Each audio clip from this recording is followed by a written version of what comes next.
Ahora, usted cuando habla de comunidad, que es algo que ha tocado en varias entrevistas y en varios textos, la idea de que la representación electa, la democracia electoral ya no es suficiente, que tenemos que ir a una democracia participativa de pequeños grupos. Entre esos grupos estaría quizás redimensionado, quizás repensado, el sindicato como una forma precisamente de velar por intereses en este nuevo plano laboral que se plantea tan pero tan precario para el obrero latinoamericano y mundial en realidad.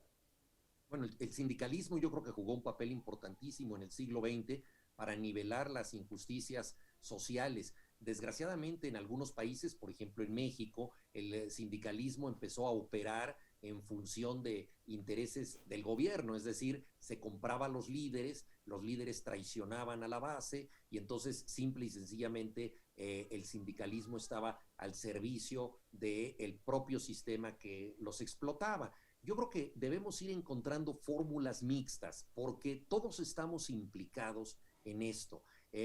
Así como, por ejemplo, la educación no puede ser solo atributo de los maestros, sino que todos los que tenemos que ver con eso, por el solo hecho, por ejemplo, de tener hijos, somos educadores, todos tenemos que participar en esto. Entonces, pienso, por ejemplo, en organizaciones ciudadanas mixtas, en donde los consumidores de ciertos productos puedan interactuar en políticas de creación de esos productos junto con los sindicatos, que son los trabajadores, y junto con los empresarios. Es decir, todos los ámbitos de la producción operando en beneficio de intereses que pueden ser equilibrados, porque en México, por ejemplo, hay una comisión de arbitraje que tiene que ver con los diferendos entre obreros y patrones.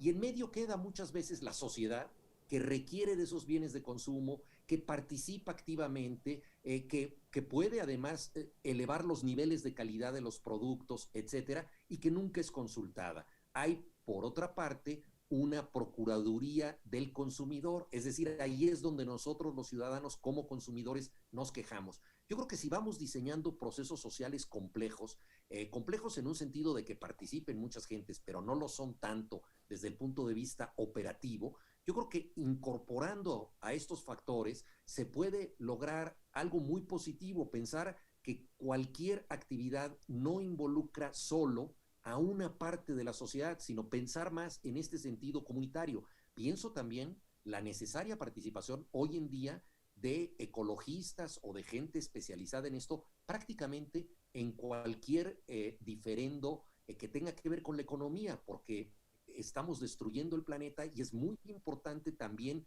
en función de nuestra propia supervivencia que haya una participación con criterio sustentable. Entonces, si logramos este tipo de mezclas, creo que podemos tener una sociedad mucho más rica y como decía yo, de participación más directa, ¿no? Ahora, No de mera representatividad. si lo escucho y si usted se escucha, usted sabe que en algún lugar hay un personaje diciendo qué bella esta ilusión, qué bella esta posibilidad de todo. Hay en su caso un optimismo compulsivo del que lo han acusado. Yo inclusive le utilizaría el término pronoico. Mientras algunos son paranoicos y dicen que todo conspira contra nosotros, usted a veces parece pronoico que dice, bueno, si se puede creer esto, se puede creer que todo también puede ir a nuestro favor. Es cierto, es cierto. Es muy fácil desacreditar lo que acabo de decir por la sencilla razón de que no existe.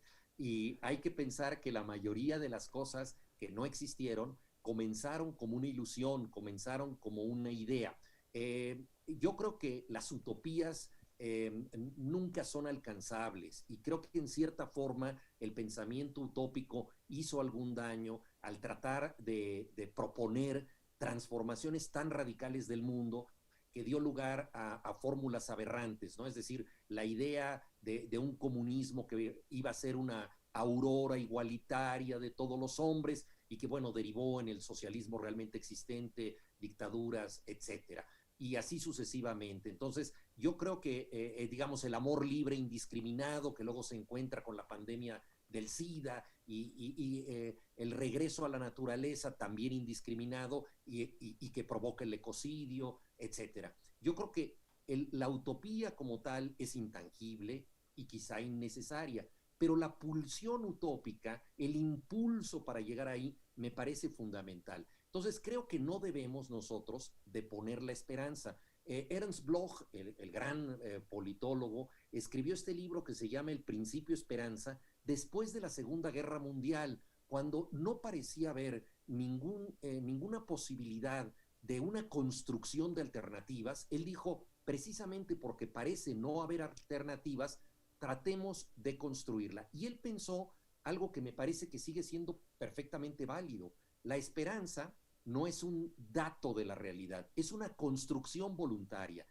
Nosotros necesitamos desearla y necesitamos construirla porque en el fondo es una gramática, es algo que vamos a ir conjugando paso a paso. Por eso Gramsci decía, y yo me apego a eso, pesimismo de la inteligencia, optimismo de la voluntad.